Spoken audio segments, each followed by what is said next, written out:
Hey, what's up mga mads and pads for today's video? O karon man laag kita kay Sabado man, no? Oo. But before that mga mads and pads, kay maghapit sa ta sa poblasyon sa Manolo, no? Kay magpalit kita og pamahawon.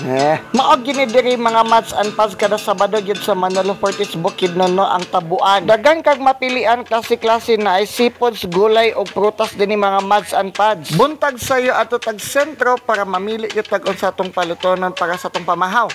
Mauna karon mga mads and pads among gipili kay kanang alimasag, no, kanang gagmay kay nga crab. Tag 150 palit og to nga kay ato nang gataan mga mads and pads. And of course natay nakita rin kaning kinilo nila nga lechon, no. Oo, palit tag gamay ana balik 200. Kanang lechonan makita ra na siya sa may prutasan kilid sa dalan mga mads and pads. Og init pa na siya mga mads and pads ug ingon ana kadaghan ang 200, no. Ug mao na mong dalawon kung asa mi mga adto, no, mao ni.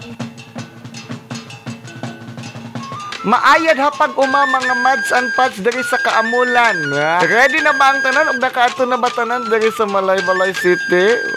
Magbibot ang tanan mga mads and pads diri. Mao nang this coming April mga mads and pads mag-amul-amul kita ug magsayo kitang tanan sa Kaamulan. Once in a lifetime ni mga mads and pads kay adto ta oy. Kita ta karong April 21, no, Sabado na sa mga mads and pads karong tuiga. Ayaw kalimot itatak sa kalendaryo Kaamulan 2025. Ug ayaw pod kalimot mga mads and pads nga i-follow pod ko for more updates. Yan. And thank you so much and bye-bye.